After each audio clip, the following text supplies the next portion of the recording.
Hi all of you. VTech ക്ലാസ്സസിൻ്റെ മറ്റൊരു ക്ലാസ്സിലേക്ക് ഏവർക്കും സ്വാഗതം. സോ നമ്മൾ ഇന്ന് ഡിസ്കസ് ചെയ്യാൻ പോകുന്ന ടോപ്പിക് കോൺസ്റ്റിറ്റ്യൂഷൻ ഓഫ് ഇന്ത്യ എന്നുള്ളതാണ്. അതിലെ തന്നെ കോൺസ്റ്റിറ്റ്യൂഷണൽ ഹിസ്റ്ററി അല്ലെങ്കിൽ historical background of the Indian കോൺസ്റ്റിറ്റ്യൂഷനെ കുറിച്ചാണ് നമ്മൾ പഠിക്കാൻ പോകുന്നത്. അത് തന്നെ പല ചാപ്റ്റേഴ്സായിട്ട് നമ്മൾ ഡിവൈഡ് ചെയ്തിട്ടുണ്ട്, പല വീഡിയോസായിട്ട്. നമ്മുടെ എല്ലാ വീഡിയോസും ഒരു 10 to 15 minutes ഉള്ള വീഡിയോസ് ആയിരിക്കും.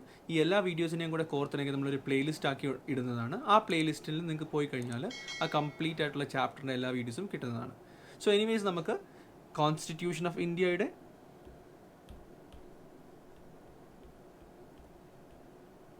ബാക്ക്ഗ്രൗണ്ടിലേക്ക് ഒന്ന് എത്തി നോക്കാം. ഓക്കെ, സോ എന്തിനു വേണ്ടിയാണ് നമ്മൾ ബാക്ക്ഗ്രൗണ്ട് പഠിക്കുന്നത്? ഒന്ന്, ഒരു PSC ലെവലുള്ള ക്വസ്റ്റ്യൻ പേപ്പറിലൊക്കെ നമുക്ക് പല ഡയറക്റ്റ് ആയിട്ടുള്ള ക്വസ്റ്റ്യൻസും ഈ ബാക്ക്ഗ്രൗണ്ടിൽ നിന്ന് തന്നെ കിട്ടാവുന്നതാണ്. മറ്റൊന്ന് നമ്മൾ മനസ്സിലാക്കേണ്ടതെന്ന് പറഞ്ഞു കഴിഞ്ഞാൽ ഈ കോൺസ്റ്റിറ്റ്യൂഷൻ ഉണ്ടാക്കിയതിൽ അല്ലെങ്കിൽ കോൺസ്റ്റിറ്റ്യൂഷൻ്റെ ബാക്കി ചാപ്റ്റേഴ്സ് നമ്മൾ പഠിക്കുമ്പോൾ കുറേ പ്രൊവിഷൻസ് പഠിക്കുന്നുണ്ട്. ഈ പ്രൊവിഷൻസിനെ എല്ലാം വളരെയധികമായിട്ട് ഇൻഫ്ലുവൻസ് ചെയ്തേക്കുന്ന കാര്യങ്ങളാണ് ഈ ഹിസ്റ്ററിയുടെ ടൈമിൽ അല്ലെങ്കിൽ historical background of the constitution ടൈമിൽ ഉണ്ടായ സംഭവങ്ങൾ എന്ന് പറഞ്ഞു കഴിഞ്ഞാൽ.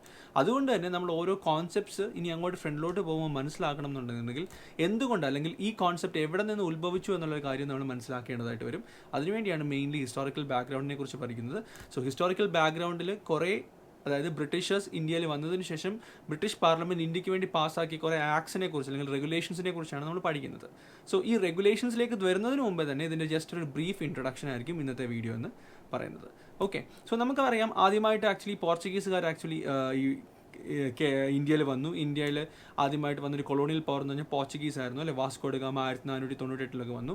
അതിനൊക്കെ വളരെ ശേഷം ഒരു 100 വർഷത്തിന് ശേഷമാണ് ആക്ച്വലി നമ്മുടെ ബ്രിട്ടീഷേഴ്സ് ഇന്ത്യയിലേക്ക് വരുന്നത്. So it was in the year 1600, 1600 Britishers ആദ്യമായിട്ട് ഇന്ത്യയിലേക്ക് വരുന്നത്.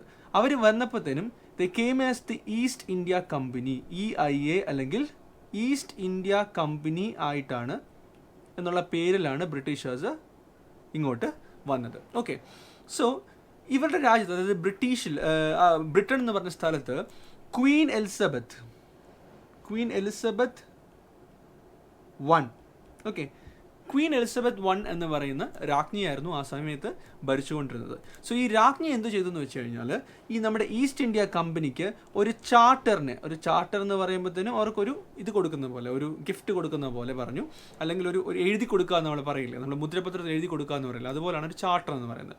സോ ഈ ഈസ്റ്റ് ഇന്ത്യ കമ്പനിക്ക് ക്വീൻ എലിസബത്ത് I എന്ത് ചെയ്തു? ഒരു ചാർട്ടർ കൊടുത്തു. ആ ചാർട്ടറിൽ എന്തായിരുന്നു അടങ്ങിയിരുന്നതെന്ന് വെച്ച് കഴിഞ്ഞാൽ you can go to India, നിങ്ങൾക്ക് ഇന്ത്യയിൽ പോയി അവിടെ ട്രേഡിങ് നടത്താനായിട്ടുള്ള ഒരു സമ്മതപത്രമാണ് ഇത് കൊടുക്കുന്നത്.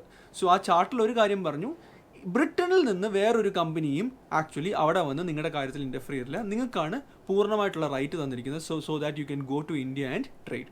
സോ ഓർത്തോളുക, ക്വീൻ എലിസബത്ത് I ആയിരുന്നു ആ ടൈമിലെ രാജ്ഞി, and the charter was granted by Queen Elizabeth I to the East India Companies, and they finally came to India in 1600. അപ്പോൾ 1600 ഈസ്റ്റ് ഇന്ത്യ കമ്പനി വന്നതെന്നുള്ള ചോദ്യം വരാം.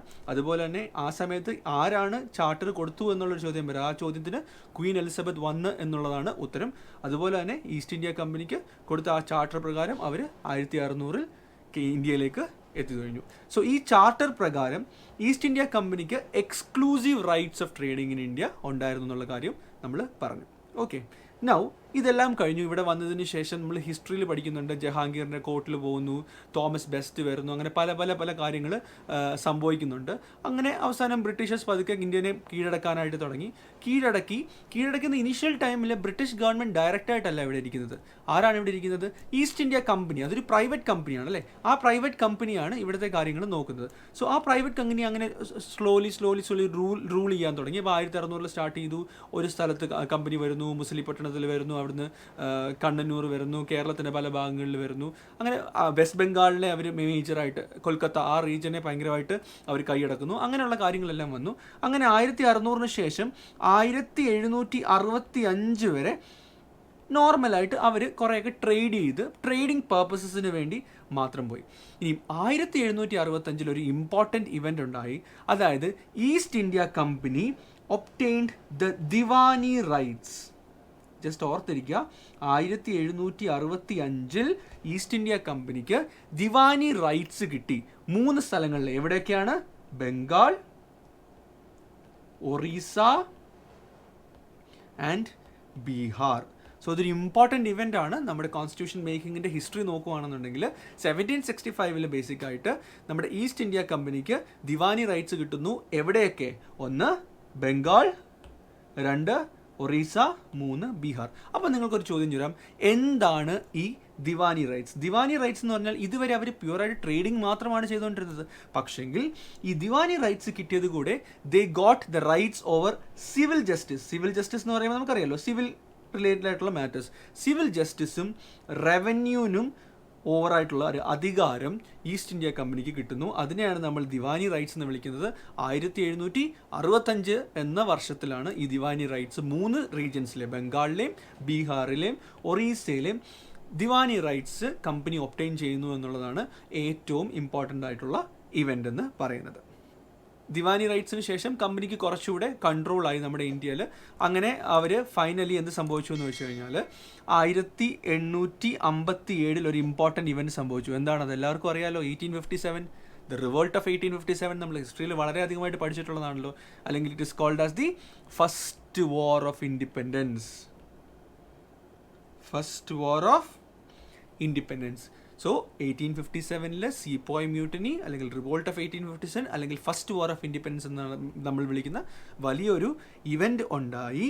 സോ ആ ഇവൻ്റ് ഉണ്ടായതോടെ ബ്രിട്ടീഷ് ക്രൗണിന് മനസ്സിലായി, ഇനിയും ജസ്റ്റ് ഒരു പ്രൈവറ്റ് കമ്പനീനെ ഇന്ത്യയുടെ ഭരണം ഏൽപ്പിച്ചു കഴിഞ്ഞാൽ ഇത് ശരിയാവില്ല. ഇന്ത്യൻസ് റിവോൾട്ട് ചെയ്യാൻ തുടങ്ങി, അല്ലെങ്കിൽ ഇന്ത്യൻസ് പ്രതികരിക്കാൻ തുടങ്ങി.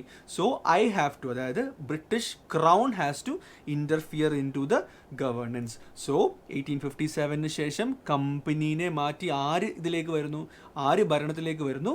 ബ്രിട്ടീഷ് ക്രൗൺ അല്ലെങ്കിൽ ബ്രിട്ടീഷ് രാജാവിൻ്റെ അല്ലെങ്കിൽ രാജ്ഞിയുടെ അല്ലെങ്കിൽ കീഴിലേക്ക് ഇന്ത്യ മാറുകയാണ്. ഓക്കെ, സോ അദ്ദേഹത്തിൻ്റെ അല്ലെങ്കിൽ ആരാണോ ഒരു, അതായത് ബ്രിട്ടീഷ് ക്രൗൺ ആരാണോ അദ്ദേഹത്തിൻ്റെ ഒരു കീഴിലായിട്ട് നിൽക്കുന്ന ഉദ്യോഗസ്ഥരായിരിക്കും ഇനി മുതൽ ഡയറക്റ്റ് ആയിട്ട് ഇന്ത്യ ഭരിക്കാൻ പോകുന്നത്. സോ ഓർത്തോളുക, 1857 വരെ കമ്പനി ഡയറക്റ്റ് ആയിട്ടാണ് ഇന്ത്യ റൂൾ ചെയ്തത്.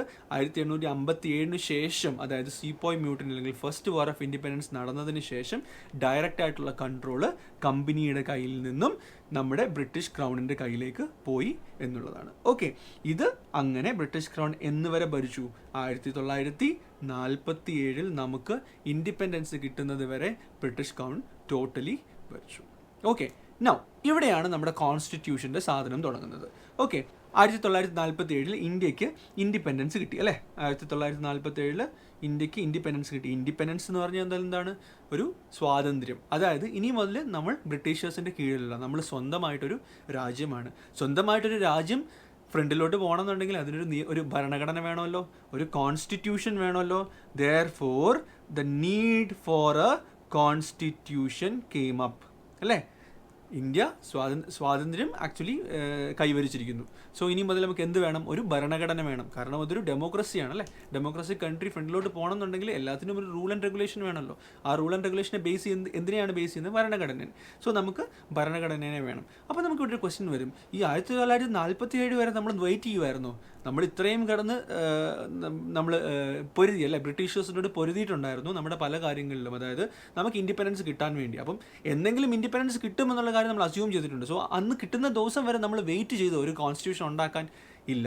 കാരണം 1934 തന്നെ MN റോയ് എന്ന് പറയുന്ന കമ്മ്യൂണിസ്റ്റ് നേതാവ് പറഞ്ഞു, കോൺസ്റ്റിറ്റ്യൂഷൻ നമ്മൾ എന്തെങ്കിലും ഇന്ത്യ ഇൻഡിപെൻഡൻ്റ് ആയിട്ട് മാറുന്ന സമയത്ത് ഒരു കോൺസ്റ്റിറ്റ്യൂഷൻ ഉണ്ടാക്കാൻ വേണ്ടി ഒരു കോൺസ്റ്റിറ്റ്യുവൻ്റ് അസംബ്ലിനെ നമ്മൾ ഇപ്പോൾ തന്നെ ഫോർമുലേറ്റ് ചെയ്യണം. ഓക്കെ, സോ കോൺസ്റ്റിറ്റ്യുവൻ്റ് അസംബ്ലി എന്ന് പറഞ്ഞ ഈ ഒരു ഐഡിയ ഫ്രണ്ടിലോട്ട് കൊണ്ടുവന്നത് ആരാന്ന് ചോദിച്ചാൽ മറ്റാരുമല്ല, നമ്മുടെ കമ്മ്യൂണിസ്റ്റ് നേതാവായിട്ടുള്ള MN റോയ് ആണ്. ഏത് വർഷത്തിലാണ്? 1934. അപ്പോൾ ഡയറക്റ്റ് നമുക്കൊരു ക്വസ്റ്റ്യൻ കിട്ടാനുള്ള ചാൻസ് ഉണ്ട്. Who put forward the idea of A constituent assembly? ഞാൻ പറയുന്നത് കോൺസ്റ്റിറ്റ്യൂഷൻ എന്നുള്ള ഐഡിയ അല്ല, കോൺസ്റ്റിറ്റ്യുവൻ്റ് അസംബ്ലി. കോൺസ്റ്റിറ്റ്യുവൻ്റ് അസംബ്ലി എന്ന് പറഞ്ഞാൽ എന്താണ്? കോൺസ്റ്റിറ്റ്യൂഷൻ ഉണ്ടാക്കുന്ന ഒരു ഗ്രൂപ്പ് ഓഫ് പീപ്പിൾ, അതിനെയാണ് കോൺസ്റ്റിറ്റ്യുവൻ്റ് അസംബ്ലി എന്ന് വിളിക്കുന്നത്. സോ ഈ അസംബ്ലിയുടെ ഐഡിയനെ ആദ്യമായി പുട്ട് ഫോർവേഡ് ചെയ്തത് ആരാണ്? MN Roy. He was A communist leader. അങ്ങനെ നന്നു 1946 1946 തന്നെ കോൺസ്റ്റിറ്റ്യുവൻ്റ് അസംബ്ലി എന്ത് ചെയ്തു? ഫോം ചെയ്തു. ഓക്കെ, നമുക്ക് സ്വാതന്ത്ര്യം കിട്ടുന്നതിന് മുമ്പ് തന്നെ, സോ സ്വാതന്ത്ര്യം കിട്ടാറായി, അത് നമ്മൾ ഇനി പഠിക്കുന്നുണ്ട്. അതായത് mount batten plan, June 3 plan ഒക്കെ പഠിക്കുമ്പോഴത്തേനും എപ്പോഴാണ് കോൺസ്റ്റിറ്റ്യൂന്റ് അസംബ്ലിയുടെ ഫോർമേഷനൊക്കെ നമ്മൾ പഠിക്കുന്നുണ്ട് ഇനിയുള്ള സബ്സിക്വൻ്റ് ആയിട്ടുള്ള വീഡിയോസിൽ. എങ്കിൽ കൂടിയും ഓർക്കുക, ഐഡിയ ഓഫ് കോൺസ്റ്റിറ്റ്യൂന്റ് അസംബ്ലി 1934 വന്നു എന്നുണ്ടെങ്കിൽ കോൺസ്റ്റിറ്റ്യൂന്റ് അസംബ്ലി ഫോം ചെയ്ത വർഷം 1946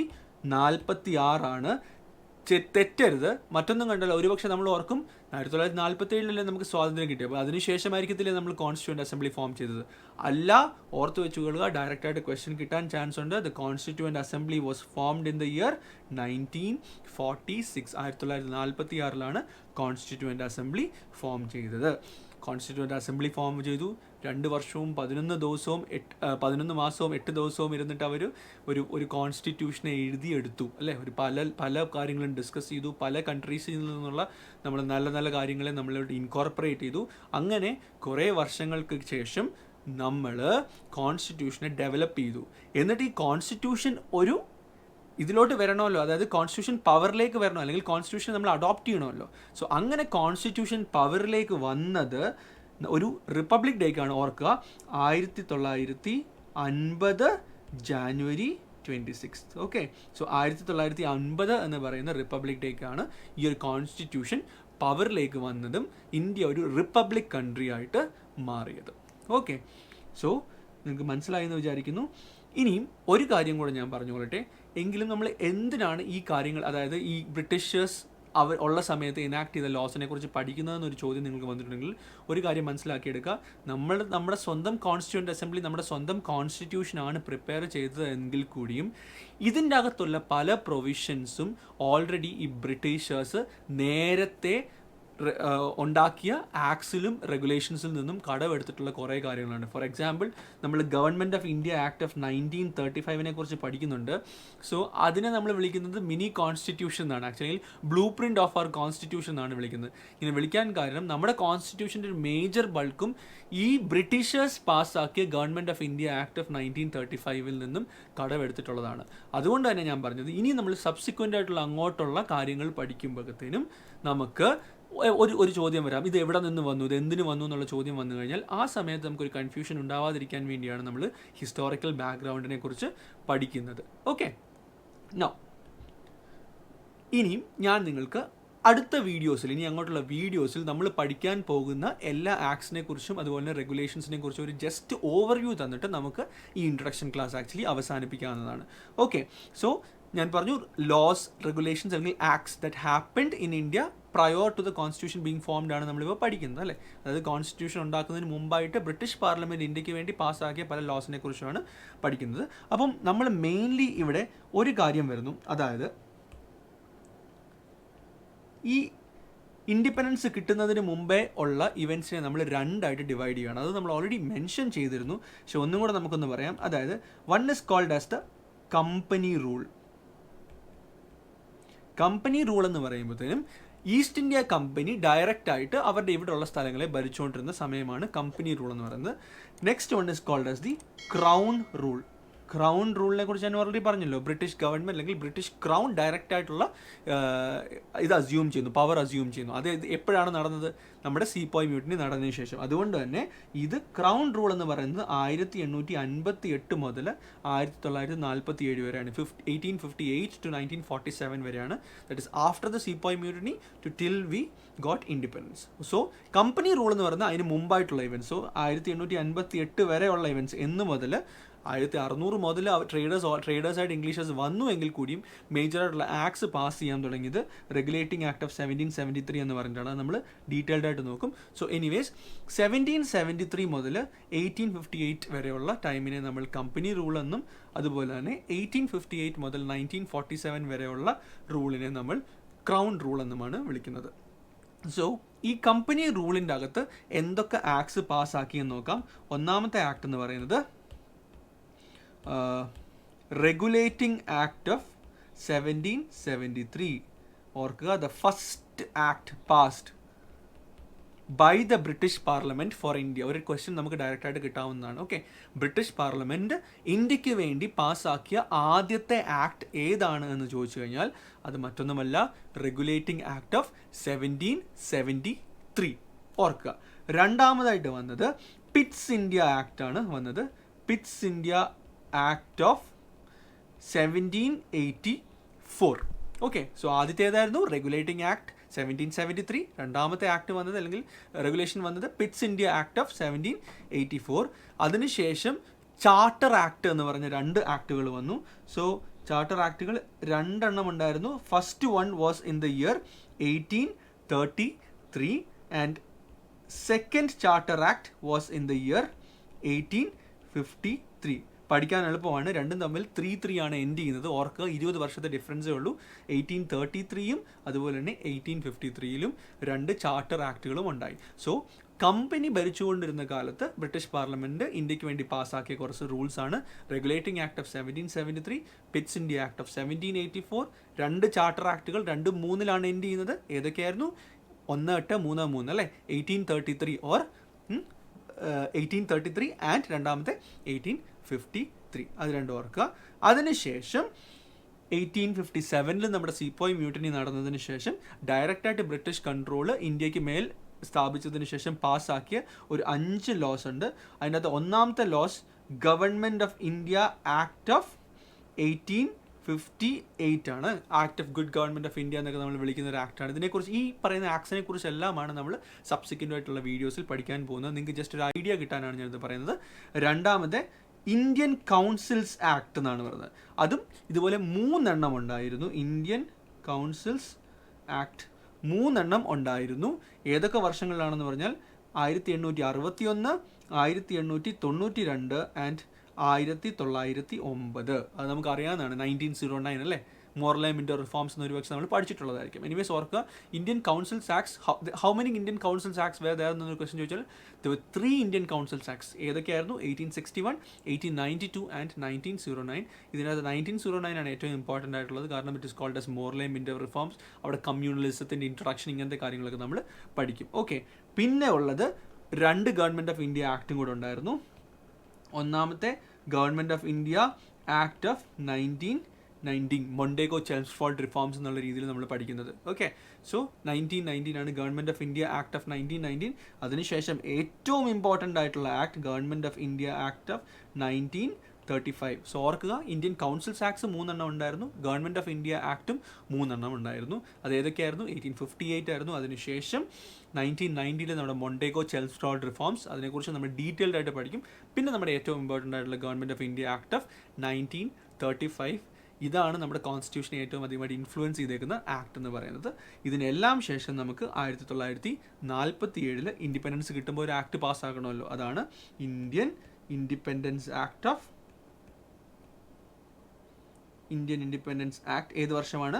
1947. ഓക്കെ, സോ ഇത്രയുമാണ് നമ്മൾ ഇനിയുള്ള വീഡിയോസിൽ സബ്സിക്വൻ്റ് ആയിട്ട് ഓരോ വീഡിയോയിലും ഓരോ ആക്ടിനെ എടുത്ത് നമുക്ക് ഡൈസെക്ട് ചെയ്ത് നല്ല രീതിയിൽ ഏത് ക്വസ്റ്റ്യൻ വന്നാലും ചെയ്യത്തക്ക രീതിയിൽ നമുക്ക് പഠിക്കാവുന്നതാണ്. സോ ജസ്റ്റ് ഒന്നും കൂടെ ഒന്ന് റിവൈസ് ചെയ്തോട്ടെ. 1600 east India company Queen Elizabeth 1 charter കിട്ടി, ഇന്ത്യയിലേക്ക് വരുന്നു, ഒരു ട്രേഡിങ് സ്റ്റാർട്ട് ചെയ്യുന്നു.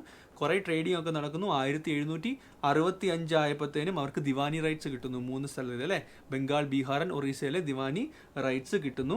അതിനുശേഷം 1857 നമ്മുടെ സീപ്പോയ് മ്യൂട്ടിനി ഒക്കെ നടക്കുന്നു, ഫസ്റ്റ് വാർ ഓഫ് ഇൻഡിപെൻഡൻസ്. അപ്പം ബ്രിട്ടീഷ് ഗവൺമെൻറ് മനസ്സിലാക്കുന്നു ഇനി കമ്പനീനെ സ്വന്തമായിട്ട് വിട്ട് കഴിഞ്ഞാൽ ശരിയാവില്ല, വി ഹാവ് ടു ഇൻ്റർഫിയർ, നമുക്ക് അതിൻ്റെ അകത്ത് കയറി ഇടപെട്ടേ മതിയാകൂ എന്നുള്ള ഒരു രീതിയിലേക്ക് കമ്പനി വരുന്നു. അങ്ങനെ അവർ പതുക്കെ ഈ ഒരു ഡിഫറെൻറ്റ് ആക്ട്സ് കമ്പനിയുടെ ഗവൺമെൻറ് ഡയറക്റ്റായിട്ടുള്ള ആക്ട്സ് എല്ലാം കൊണ്ടുവരുന്നു. 1946 നമുക്ക് ഇൻഡിപെൻഡൻസ് കിട്ടുന്നു. സോ ആ ടൈമിൽ കോൺസ്റ്റിറ്റ്യൂഷൻ വരണമായിരുന്നു. ഇതിനു വേണ്ടിയുള്ളൊരു ഐഡിയ 1934 MN റോയ് തന്നെ ആദ്യമേ കൊണ്ടുവന്നിട്ടുണ്ടായിരുന്നു. ഇൻഡിപെൻഡൻസ് കിട്ടുന്നതിന് 1 വർഷം മുമ്പ് 1946 കോൺസ്റ്റിറ്റ്യൂഷണൽ അസംബ്ലി അല്ലെങ്കിൽ കോൺസ്റ്റിറ്റ്യൂഷണൽ അസംബ്ലി നമ്മൾ ഫോം ചെയ്തിട്ടുണ്ടായിരുന്നു. അതിനുശേഷം അവർ 2 വർഷവും 11 മാസവും 8 ദിവസവും ഒക്കെയാണ് ഇത്രയും ടൈമൊക്കെ സ്പെൻഡ് ചെയ്തതിന് ശേഷം 1950 നമ്മുടെ January 26 constitution actually came into being. So ഇത്രയും കാര്യങ്ങൾ മനസ്സിലാക്കുക. സബ്സിക്വൻ്റ് ആയിട്ടുള്ള വീഡിയോസിൽ നമ്മളിപ്പോൾ കമ്പനി റൂളും അതുപോലെ തന്നെ ക്രൗൺ റൂളും എന്ന് പറഞ്ഞ് മെൻഷൻ ചെയ്തിട്ടുള്ള ഈ എല്ലാ ആക്ട്സിനെയും ഓരോ വീഡിയോസിൽ അല്ലെങ്കിൽ 1-2 ആക്ടുകളായിട്ട് മാത്രം എടുത്ത് സെപ്പറേറ്റ് ആയിട്ട് നല്ല രീതിയിൽ പഠിച്ചു പോകാവുന്നതാണ്. So see you in the next video.